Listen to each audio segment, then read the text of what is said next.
नमस्कार मित्रांनो, महाराष्ट्राच्या विधान परिषदेसाठी स्थानिक स्वराज्य संस्थांमध्ये जे मतदान झालं त्याच्यामध्ये महायुतीला 100% यश मिळालेलं आहे.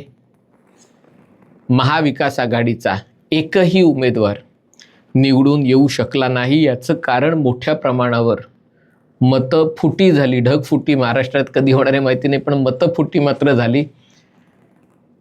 17 जागांवरच्या निवडणुकांपैकी 16 जागांवर महायुतीचा विजय झाला. एका जागेवर भाजपाचेच बंडखोर उमेदवार गोकुळ गीते अपक्ष म्हणून निवडून आले आणि निवडून आल्यावर त्यांनी एकनाथ शिंदेंना त्यांच्या शिवसेनेला पाठिंबा दिला. म्हणजे 17 पैकी 17 जागांवर महायुतीचा विजय झाला. नागपूरमध्ये राजीव पोद्दार भाजपा, नांदेडमध्ये अमरनाथ राजूरकर भाजपा, परभणीमध्ये शिवसेनेचे सईद खान विजयी झालेले आहेत. लातूर, बीड, धाराशिव मतदारसंघात भाजपाचे बसवराज पाटील, सोलापूर भाजपा राजेंद्र राऊत, सांगली सातारा भाजपा धैर्यशील कदम, नाशिकमध्ये शिवसेनेचे नरेंद्र दराडे यांचा पराभव करून गोकुळ गीते विजयी झाले, पण ते पुन्हा शिवसेनेत गेले. अमरावतीमध्ये भाजपाचे प्रवीण पोटे पाटील विजयी झाले. भंडारा गोंदियामध्ये अविनाश ब्राह्मणकर यांनी विजय मिळवलेला आहे. जळगावमध्ये भाजपचे नंदकिशोर महाजन विजयी झालेले आहेत. आणि याच्या आधीच बिनविरोध निवडणुका झाल्या होत्या. ठाण्यामध्ये शिवसेनेचे रवींद्र फाटक विजयी झाले होते. यवतमाळमध्ये दुष्यंत चतुर्वेदी शिवसेना म्हणजे शिवसेनेच्या आधीच 2 जागा जिंकल्या होत्या. रायगड, रत्नागिरी, सिंधुदुर्गमध्ये अनिकेत तटकरे बिनविरोध आले होते. पुण्यामध्ये विक्रम काकडे बिनविरोध आले होते. आणि वर्ध्यामध्ये अरुण लखानी, सुप्रिया सुळेंचे व्याही, ते भाजपाकडनं बिनविरोध त्या तिकडे निवडून आले होते.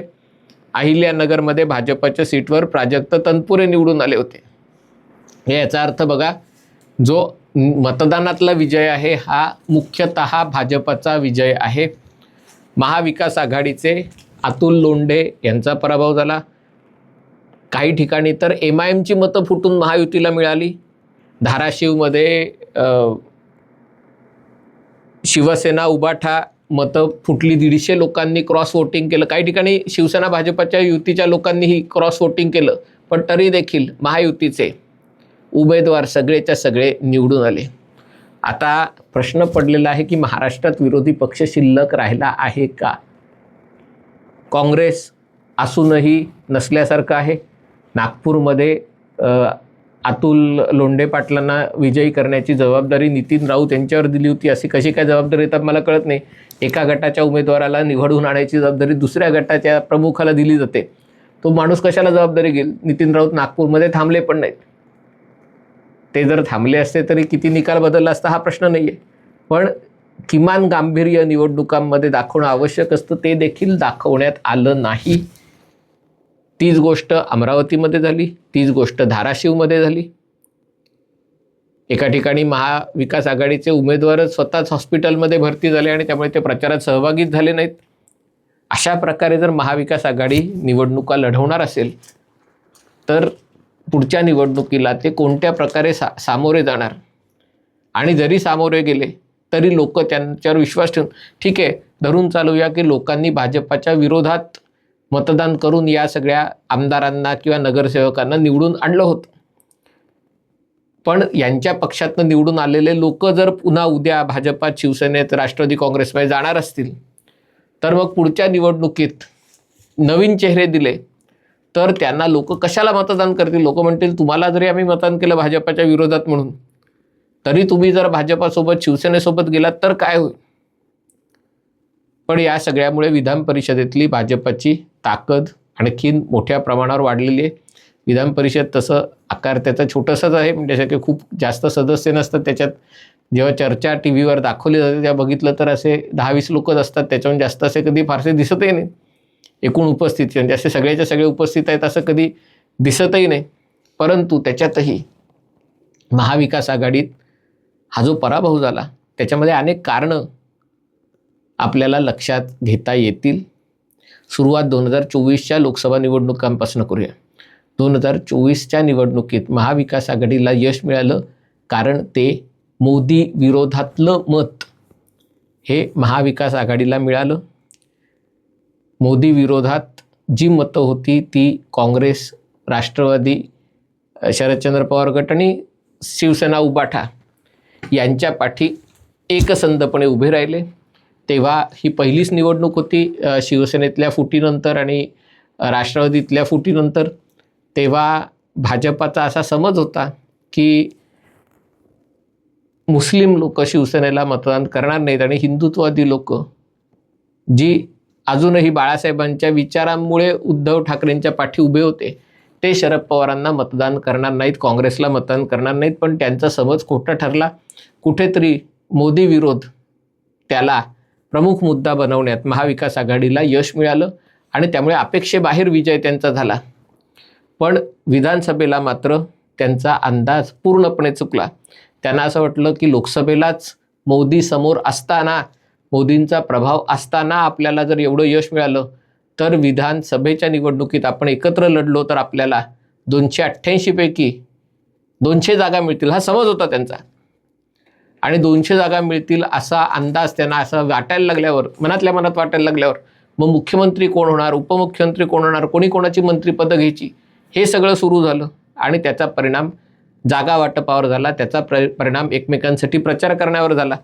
जो द्वेष लोकसभा निवडणुकीत मोदींविरुद्ध दिसला होता तो द्वेष निघून गेला. दुसरीकडे सरकारनेही झालेल्या चुकातून महायुतीने त्याचा अभ्यास केला. त्यांच्या लक्षात आलं एकूण मतं लोकसभेतही फक्त 0.5% कमी होती. ती 0.5% पार करून आणखीन मतं कुठली जोडायची. आणि मग त्याच्यामध्ये तिन्ही पक्षांमध्ये समन्वय तयार करण्यात आला. लाडकी बहीण योजनासारख्या सुरू करण्यात आल्या. एक लोकसभेच्या याला खूप जास्त मोदी म्हणजे मोदींना खूप जास्त फोकस करण्यात आलं होतं. विधानसभेच्या निवडणुकीमध्ये असा चेहरा पुढे न करता निवडणुका लढवण्यात आल्या. बटोगे तो कटोगे आणि अशा गोष्टींची जोड देण्यात आली. आणि परिणाम झाला की एकीकडे महाविकास आघाडीतला नसलेला समन्वय आणि महायुतीतली त्यांची रणनीती अपेक्षेपेक्षा चांगल्या पद्धतीने कामी आली आणि त्याचा परिणाम महायुतीला जबरदस्त यश मिळालं. पण ते अपयश पचवून त्यातनं शिकण्याच्याऐवजी महाविकास आघाडीत अजूनही एकमेकांचे कपडे फाडण्याचं काम सुरू आहे. काँग्रेसला वाटतं की आपण लोकसभेतला सगळ्यात मोठा पक्ष महाराष्ट्रातला आहोत आणि त्यामुळे आपल्याला महत्त्व मिळावं. उबाठा सेनेवाल्यांना वाटत होतं किंवा कदाचित अजूनही वाटतं काँग्रेस काही लढत नाही. मोदींना सगळ्यात जास्त विरोध, भाजपाला सगळ्यात जास्त विरोध आपण केला आहे आणि त्यामुळे आपल्याकडे महाविकास आघाडीचं नेतृत्व पाहिजे. शरद पवारांचं कळतच नाही कुठल्या दिशेने जात आहेत. आणि लोकांना अशा प्रकारचं राजकारण नको आहे. लोकांना विचाराचं राजकारण हवं आहे. लोकांना पैशाचं राजकारण हवं आहे की काही नाही, ठीक आहे, विचारधारा नसेल तर नसेल, आमचं तर भलं करा. स्वतःचं भलं करताय, आमचं तर भलं करा. आणि तेही जर त्यांना शक्य होत नसेल तर आमचं जे भलं करतील त्यांच्यासोबत आम्ही जाऊ, अशा विचाराने लोकही वागतात. पण हा धडा महाविकास आघाडीसाठी आहे की विधानसभेला जे झालं तो अपघात नव्हता. वारंवार महापालिका निवडणुकीत, स्थानिक स्वराज्य संस्थांच्या निवडणुकीत, आमदारकीच्या निवडणुकीत हे होतं आहे. आणि अशा प्रकारे जर महाविकास आघाडीचे नगरसेवक वागणार असतील, एकमेकांच्या विरोधात मतदान करणार असतील, तर मला असं वाटतं की 2029च्या लोकसभा निवडणुकांपूर्वी हा एक मोठा सिग्नल आहे, मोठा इशारा आहे की जनतेला जर तुम्ही गृहीत धरणार असाल की मोदी विरोधातली मतं आपल्यालाच मिळतील, तर असं गृहीत धरता येणार नाही आहे.